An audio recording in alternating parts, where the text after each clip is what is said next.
नमस्कार, मैं हूं संजय पांडे और आप देख रहे हैं समाज की बात।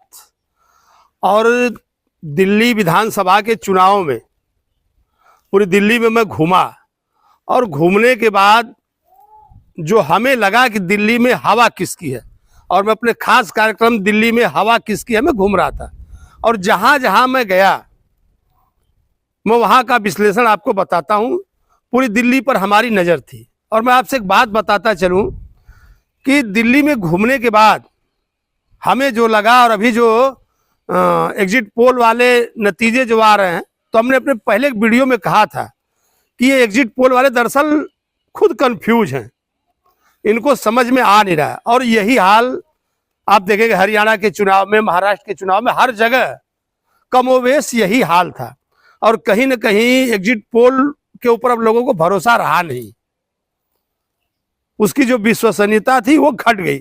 क्योंकि आजकल उनका भी सर्वे होता है तो कुछ लोगों में से वोट डलवा के किया जाता है। और आजकल की जो जनता है या आजकल के जो वोटर हैं वो कहते कुछ और है, करते कुछ और है।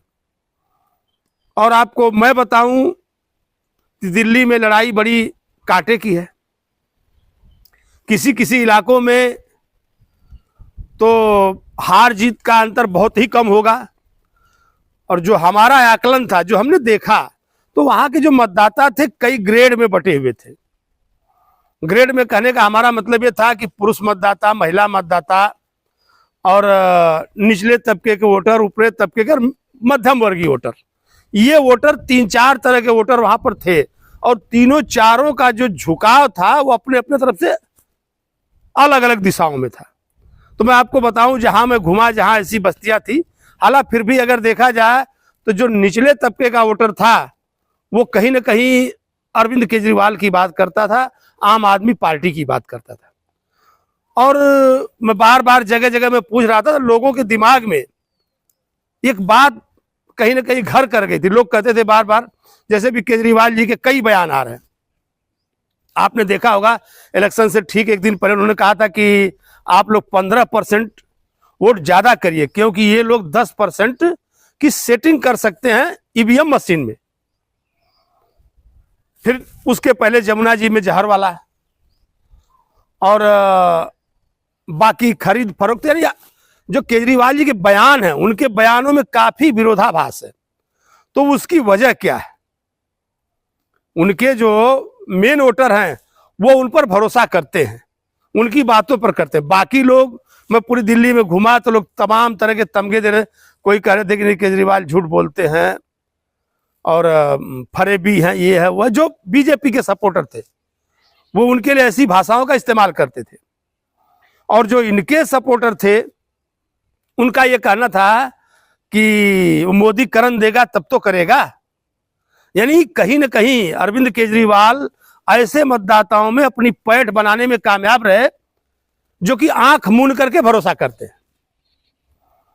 उनको अरविंद केजरीवाल के बात पर भरोसा है कि हमें अगर नहीं करने दे रही केंद्र सरकार, तो उनके वोटरों को लग रहा था कि इनको नहीं करने दे रहे। और दूसरे वोटर उन्हीं तबकों में से निकल करके आते थे, ई रिक्शा वाले। जो ई रिक्शा वाले थे उनको लग रहा था कहीं ना कहीं शायद अगर बीजेपी की गवर्नमेंट आती है तो हमको रोड पर से हटा दिया जाएगा, हमको अंदर कर दिया जाएगा, हमको कमाने में दिक्कत होगी। और जो रिक्शे वाले थे, ऑटो रिक्शा वाले, ऑटो रिक्शा वालों का यह हाल था कि वो कहीं ना कहीं अब केजरीवाल के तरफ से कुछ ना कुछ बीजेपी की तरफ खसक चुके हैं।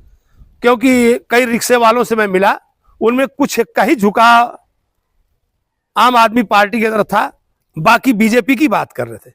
तो कहीं ना कहीं जो बीजेपी का वोट परसेंट है वो पहले की अपेक्षा में बढ़ा है, आम आदमी पार्टी का जो वोट शेयर है वो घटा है। ये जो हमारा आकलन था।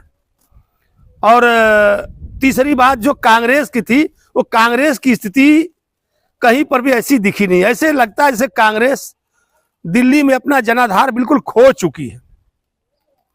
कुछ खास अगर मैं कहूं कि अल्पसंख्यक इलाकों की बात अगर छोड़ दी जाए, उसमें भी कुछ खास अल्पसंख्यक इलाकों में वहां पर भी ये डर था कि कांग्रेस अगर वोट काटती है तो बीजेपी जीत जाएगी। मैं कहूं जो मुस्लिम वोटर थे उनके मन में ये बात बैठी हुई थी कि अगर हमारा वोट बढ़ता है तो इसका फायदा बीजेपी को होगा, और इस बात का वो बराबर ध्यान रख रहे थे कि हमारा वोट बंटने न पाए।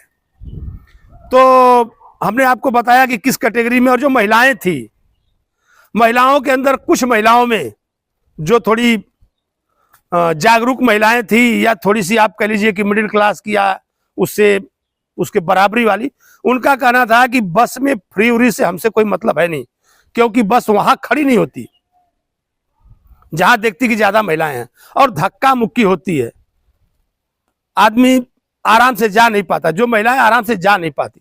तो कहीं ना कहीं कुल मिला जुला करके जो अरविंद केजरीवाल का जो क्रेज है वो कहीं ना कहीं निचले तबके में था, मध्यम वर्ग से लेकर के उसके जो नीचे का वर्ग था एकदम नीचे से, और उसके बीच में मैं उसका एक अलग वर्गीकरण कर दूं तो उसकी ये कहानी थी। तो कहीं ना कहीं दिल्ली के दिल में कौन है ये समझना बड़ा मुश्किल है, और कल तो अब रिजल्ट ही है, कल उसका रिजल्ट आ जाएगा तो जो भी कुछ बातें सारी क्लियर हो जाएंगी। लेकिन अगर देखा जाए तो मामला काफी नजदीकी है, और हमने आपको बताया कि दिल्ली के वोटरों का क्या नजरिया था, उनका सोचने का क्या वो था, और जो किराएदार थे उनका अलग रुख था, जो वहां के मकान धनी थे उनका अलग रुख था। इस तरह से अगर देखा जाए